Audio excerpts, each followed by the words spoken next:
ಕೊಟ್ಟ ಮಾತದು ಯಾವ ಕಾಂಟೆಸ್ಟ್ನಲ್ಲಿ ಅವ್ರು ಹೇಳಿದ್ದಾರೆ ನಾನು ನೋಡಿಲ್ಲ, ಅದಕ್ಕೆ ರಿಯಾಕ್ಟ್ ಮಾಡೋದು ಸೂಕ್ತ ಅಲ್ಲ. ಬಟ್ ನಿಮ್ದೇನಾದರೂ ವಿಚಾರ ಇದ್ದರೆ ಹೇಳಿ. ಅದೇ ಸರ್, ಈಗ ಕೊಟ್ಟ ಮಾತು ಅಂದರೆ 2.5 ವರ್ಷ ಒಗಟಾಗಿ ಒಂದು ರೀತಿಯಾದಂಥ ಮಾತನ್ನ ಫೇಸ್ಬುಕ್ಕಲ್ಲಿ ಪೋಸ್ಟ್ ಮಾಡ್ತಾರೆ ಅಂತ ಹೇಳಿದ್ರೆ, ಅದು ಈ ಸಿಚುವೇಶನ್ನಲ್ಲಿ ಕೊಟ್ಟ ಮಾತಿನ ಬಗ್ಗೆನೇ ಚರ್ಚೆ ನಡೆದಿರುವಂಥ ಸಂದರ್ಭದಲ್ಲಿ ಅದು ವಿಶ್ಲೇಷಣೆ ಬೇರೆ ರೀತಿಯಲ್ಲೇ ಆಗ್ತಾ ಇದೆ ಸರ್. ನೋಡಿ, ಅವ್ರು ಇನ್ನೊಂದು ಕೊಟ್ಟಿದ್ದಾರೆ, 6 ಮಂದಿ ನಮಗೆ ಗೊತ್ತಿದೆ, 7ನೇದವ್ರಿಗೆ ಯಾರಿಗೂ ಗೊತ್ತಿಲ್ಲ ಅಂತ. ಮತ್ತು ನನಗೆ ಹಂಗೆ ಅದ್ರ ಬಗ್ಗೆ ರಿಯಾಕ್ಟ್ ಮಾಡೋಕ್ಕಾಗಲ್ಲ. 6 ಜನರಲ್ಲಿ ನೀವು ಒಬ್ಬರು ಆಗಿರ್ಬೋದಲ್ಲ ಸರ್?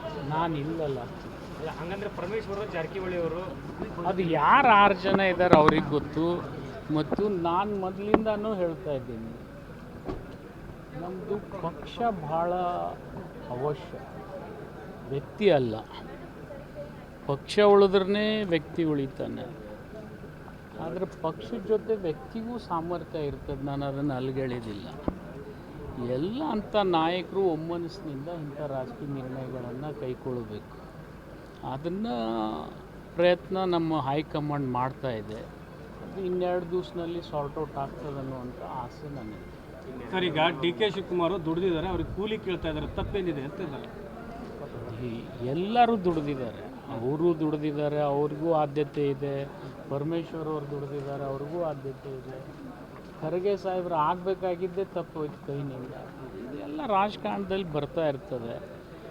ಏನು ಅಧಿಕಾರದಲ್ಲಿ ಇರೋದು ಭಾಳ ಮುಖ್ಯ ಅಲ್ಲ, ಇದ್ದಾಗ ಏನು ಮಾಡ್ತೀವಿ ಅದು ಭಾಳ ಮುಖ್ಯ ಅಷ್ಟೇ. ಸರ್, ಈಗ DK ಶಿವಕುಮಾರ್ ಅವ್ರಿಗೆ ಕೂಲಿ ಕೊಡೋದಾದ್ರೆ ಪರಮೇಶ್ವರ್ಗೂ ಕೊಡಬೇಕು ಅಂತೀರಾ ನೀವು? ನೋಡ್ರಿ, ಯಾರ್ಯಾರು ಇದ್ದಾರೆ ಎಲ್ಲರಿಗೂ ಕೊಡಬೇಕು. ಅದು ಸಂದರ್ಭ ಬರಬೇಕಲ್ಲ. ಸಂದರ್ಭ ನಾವು ನಿರ್ಣಯ ಮಾಡ್ತೀವಿ, ಬಂದಾಗ ಅವ್ರು ಕೊಡ್ತಾರೆ ನಮ್ಮ ಹೈಕಮಾಂಡ್ದವ್ರು. ಇದು ನನಗೆ ಆಸೆ. ಕಾಂಗ್ರೆಸ್ನಲ್ಲಿ DK ಖರ್ಗೆ ಅವ್ರ ಥರ DK ಆಗ್ತಾರ ಅಂತ ಮುಂದೆ ಅದನ್ಯಾಕೆ ನೀವು ಊಹೆ ಮಾಡಾಕತ್ತೀರಿ? ಅದನ್ಯಾಕೆ ಊಹೆ ಮಾಡ್ತೀರಿ? ಎಕ್ಸಾಂಪಲ್ ಸರ್, ಆ ಥರದ ನಾವು ಹೇಳ್ತೀವಿ, ಹೆಗಡೆ ಅವರು ಈ ದೇಶದ ಪ್ರಧಾನಮಂತ್ರಿ ಆಗಿದ್ದರೆ ಜನತಾದಳ ಇನ್ನೂವರೆಗೆ ಇರ್ತಿತ್ತು. ಇಂಥವು ಅನೇಕ ಘಟನೆಗಳು ಇತಿಹಾಸದಲ್ಲಿ ಆಗಿ ಹೋಗ್ತವೆ. ಆದರೆ ಅದನ್ನು ಮೆಲುಕು ಹಾಕೋದು ಅನಿವಾರ್ಯ ಅಲ್ಲ. ಸನ್ನಿವೇಶ ಬರ್ತವೆ. ಮತ್ತು ದೇವೇಗೌಡರ ಆಸೆನೇ ಪಟ್ಟಿದ್ದಿಲ್ಲ, ಪ್ರಧಾನಮಂತ್ರಿ ಆದ್ರಲ್ಲ. ಆಸೆ ಪಡೋರಿಗೆ ಸಿಗ್ತಾ ಇಲ್ವಲ್ಲ ಸರ್, ಅದು ಸಮಸ್ಯೆ. ಅದನ್ನ ನೀವು ಹೇಳಬೇಕು, ಅವರಿಗೂ ಒಮ್ಮೆ ಸಿಗಲಿ ಅಂತ ನೀವು ಹಾರೈಸ್ರಿ, ನಾನು ಹಾರೈಸ್ತೀನಿ. ಸರ್, ಈಗ ನಾಯಕತ್ವ ನಾನಂತರೂ ಹಾರೈಸ್ತೀನಪ್ಪ. ಸರ್, ಈಗ ನಾಯಕತ್ವ ಬದಲಾವಣೆ ವಿಚಾರ ಇದೆಯಲ್ಲ ಸರ್, ಇದು ರಾಜಕಾರಣಿಗಳ ಮಧ್ಯೆ ಇತ್ತು. ಇವಾಗ ಇದರಲ್ಲಿ ಸ್ವಾಮೀಜಿಗಳು ಕೂಡ ಎಂಟ್ರಿ ಆಗಿದ್ದಾರೆ.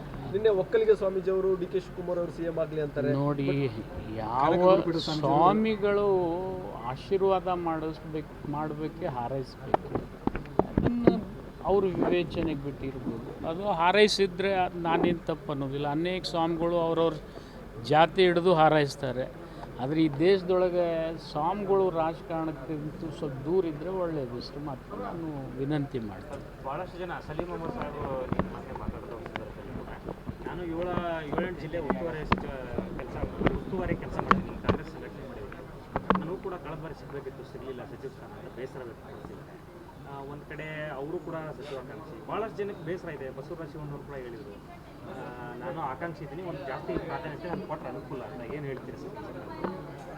ಅದು ರಾಜಕಾರಣದಲ್ಲಿ ಯಾರೇ ಇರಲಿ, ಎಲ್ಲರಿಗೂ ಆಸೆ ಇರುತ್ತೆ. ತಪ್ಪೇನಿದೆ? ಸಮಯ ಬಂದಾಗ ಅವ್ರಿಗೂ ಸಿಗ್ಬೋದು. ಸಾಯ್ಬೇಕಲ್ಲ. ರೀಶಫಲ್ ಆಗುತ್ತಾ ಅಥವಾ ವಿಸ್ತರಣೆನ ಅನ್ನೋದ್ರ ಬಗ್ಗೆ ಅದು ನನಗೆ ಗೊತ್ತಿಲ್ಲ, ನೀವೇ ಹುಡುಕಾಡಿ. ಸರ್, ಈಗ ಕಾಂಗ್ರೆಸ್ನಲ್ಲಿ ಬಣ ರಾಜಕೀಯ ಜೋರಾಗ್ತಿದೆ. ಒಂದು DKC ಬಣ, ಒಂದು ಸಿದ್ದರಾಮಯ್ಯನವರ ಬಣ. ನಮ್ಮಲ್ಲಿ ಯಾವುದು ಬಣ ಇಲ್ಲ. ನೀವು ಸೃಷ್ಟಿ ಮಾಡಕ್ಕೆ ಹೋಗಬೇಡಿ. ನಾವೆಲ್ಲರೂ 140 ಜನ ಒಂದೇ ಇದೆ. ಈ ಸಹಿ ಸಂಗ್ರಹಣೆ ಮಾಡೋದು, ಕುದುರೆ ವ್ಯಾಪಾರ ಮಾಡ್ತಾ ಇದ್ದಾರೆ ಅನ್ನೋಂಥ ಆರೋಪವನ್ನು ನಿಮ್ಮ ಬಲ್ಲಿ ನೀವು ರಿಪೀಟೆಡ್ಲಿ ಕುದುರೆ ಜೋಶಿ ಅವರ ಒಂದು ಸ್ವಲ್ಪ ತೋರಿಸ್ಬಿಡ್ರಿ. ಒಂದು ಸರ್ತಿ ತೋರಿಸ್ರಿ ಯಾರು ತಗೊಂಡಿದ್ದಾರೆ. ಒಂದು ಸರ್ತಿ ತೋರಿಸ್ರಿ, ಸುಮ್ಮನೆ ಮಾತನಾಡಬಾರ್ದು. ಯಾರೇ ಒಬ್ರಿಗೆ ಕೊಟ್ಟಿದ್ರೆ, ಒಬ್ರು ತಗೊಂಡಿದ್ರೆ, ಹಿಂದಕ್ಕೊಂದು ಸರ್ತಿ ಗೊತ್ತಿದೆ ಲೋಕಸಭೆಯಲ್ಲಿ ಏನಾಗಿತ್ತು ಅನ್ನೋದು. ಅದು ಕೊಟ್ಟು ಸಿಕ್ಕಾಕೊಂಡಿದ್ರೆ ಅದನ್ನ ಮೊದಲು ತೊಳೀರಂತೇಳಿ. ಸರ್, ಈಗ ಜೈಲ್ನಾಗಿದ್ದವ್ರು ಹೋಗಿ ಭೇಟಿ ಆಗ್ತಾರೆ DK ಶಿವಕುಮಾರ್ ಅವರು. ನೋಡಿ, ನೀವು ನೋಡಿರಿ ಸಹಿ ಅಲ್ಲ, ಆರೋಪ ಕೇಳಿ ಬರ್ತಾರೆ. ಯಾರಿಗಾದ್ರು DK ಶಿವಕುಮಾರ್ ಅವ್ರ ಪಾಪ ಅವ್ರ ಮೇಲೆ ಕೇಸ್ ಇದ್ದಾಗ ಸೋನಿಯಾ ಗಾಂಧಿ ಮೇಡಮ್ ಹೋಗಿದ್ರು, ತಪ್ಪಂತೀರಾ? ಅವಾಗೇನು ಅಂದಿಲ್ಲ, ಈಗ ಯಾಕಂತ ಈ ಸಂದರ್ಭದಲ್ಲಿ ಹೋಗಿರೋದು ಇದು ಸಂದರ್ಭ. ನೀವು ಆ ಸಂದರ್ಭಕ್ಕೆ ಇದನ್ನು ಒಯ್ದು ತಳಕ್ ಹಾಕ್ತಾ ಇದ್ದೀರಿ. ಹಾವೇರಿ ಶಾಸಕರು ದೆಹಲಿಗೆ ಯಾವಾಗ ಹೋಗ್ತಾರೆ? ದೆಹಲಿಗೆ ಹೋಗ್ತಾರೆ ಹೈಕಮಾಂಡ್. ಅದು ಅವ್ರವ್ರ ವಿವೇಚನೆ ಬಿಟ್ಟಿದ್ದು. ಹೋಗುದು ಶಾಸಕರು ಬಹಿರಂಗವಾಗಿ ಸರ್ ಹೋಗೋದು ಬಿಡೋದು ನಾನು ನಿರಂತರ ಹೋಗ್ತಾ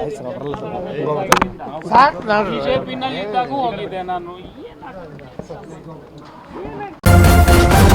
ನ್ಯೂಸ್ ಫಸ್ಟ್ ನಿರ್ಭೀತಿಯಿಂದ ನಿಮ್ಮ ಪರವಾಗಿ.